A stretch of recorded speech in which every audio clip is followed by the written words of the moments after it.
అబ్బా! జగన్ బ్యాచి వామ్మో! నిక్కర్ బ్యాచి, బనీన్ బ్యాచి ఆహా! అన్ని బ్యాచ్‌లలో ఆరితేరిపోయిర్రుగా జగన్ బ్యాచి అనుకుంటా బుద్దాయం కన్నా భలే బుద్ధిగల ముచ్చట ముంగటేసుకుంటుల్లా.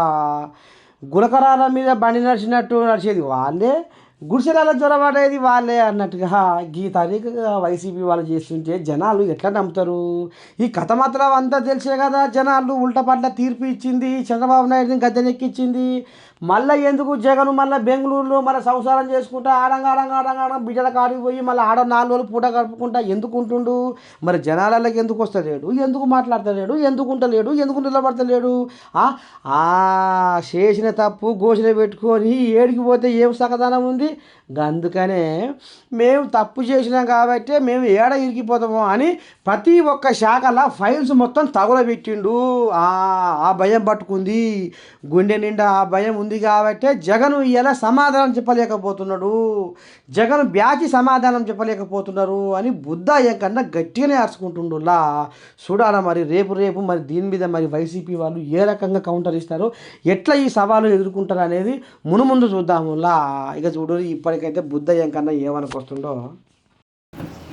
ఇవాళ భారతదేశంలో ఏ రాష్ట్రంలో లేనట్టు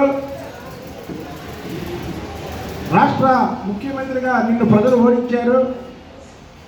ఓడించినప్పటి నుంచి కూడా ప్రతి శాఖలో ఉన్నటువంటి ఫైళ్ళు తగలబెట్టడం జరుగుతుంది. ఇది చాలా ఘోరం, చాలా అన్యాయం. అదేంటంటే ప్రభుత్వం మీద కదా మీరు పట్టుకోవచ్చుగా అంటారు. దొంగలు ఎలా రావాలి, ఎలా దోచుకోవాలో మీకు తెలుసు, ఎలా తగలబెట్టాలో తెలుసు. 5 ఏళ్ళు అధికారంలో ఉన్నప్పుడు ఆ ఫైల్ ఎక్కడ ఉన్నాయో మీకు తెలుసు. ఇవాళ ఫైల్ తగలబెడుతూ మీరు నంగనాచి కబుర్లు చెప్తారండి. ఒక్క శాఖని కాదు, అన్ని శాఖల్లో కూడా అవినీతి జరిగింది. 2019 సంవత్సరానికి ఫైబర్ నెట్ సంస్థ జీతాలు 7 కోట్లు అయితే వాటిని 48 కోట్లుగా పెంచారు. ఆ శాఖ ఎండీగా ఉన్నటువంటి మధుసూదన్ రెడ్డి అన్నకి, స్వయాన్న అన్నకి సంవత్సరానికి 12 కోట్లు అప్పదంగా అప్పచెప్పాడు.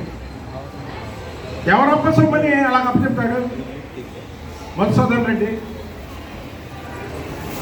అలాగా చెప్పుకుంటూ పోతే టీటీడీ ఫైల్ తగలబెట్టారు, అలాగే ఇరిగేషన్ ఫైల్ తగలబెట్టారు, అలాగే ఇప్పుడు ఉన్నటువంటి ఏదైతే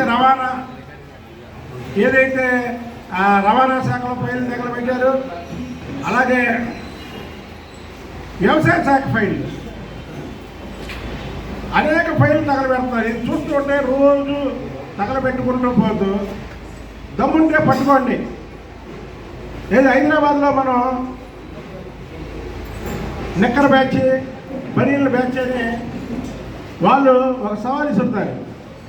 మేము దొంగతనాలు చేస్తుంటాం, దమ్ముంటే పట్టుకోండి. ఇవాళ ఫైళ్ళు తగలబెడుతూ దమ్ముంటే పట్టుకోండి అని ఛాలెంజ్కి వచ్చే పరిస్థితి వైసీపీ నాయకులు వచ్చారు. నేను అంటాడు కోడిగుడ్లకి ఏకలు లెక్క పెట్టే మంత్రి మా హయాంలోనే మేము పెట్టుబడులు తీసుకొచ్చాం, ఇప్పుడు ఈ ఓపెనింగ్ జరుగుతున్నాయి అంటాడు. ఒకవేళ అదే నిజమైతే మీ హయాంలో పరిశ్రమలు పెట్టడానికి జగన్మోహన్ రెడ్డిని చూసి భయపడ్డారు కాబట్టి ప్రతి ఒక్కరు ఇవాళ చంద్రబాబు నాయుడు గారి హయాంలో పెట్టుబడులు పెట్టడానికి వస్తున్నారు. మీ హయాంలో ఒక్క పరిశ్రమ అన్నా ఇక్కడ కట్టి చూపించారా? అందులో ఉద్యోగ అవకాశాలు ఇచ్చారా? ఏ అవకాశాలు ఇలా రాకుండా రాష్ట్రాన్ని అధోగతి పాలు చేసింది జగన్ బ్యాచ్ కాదా?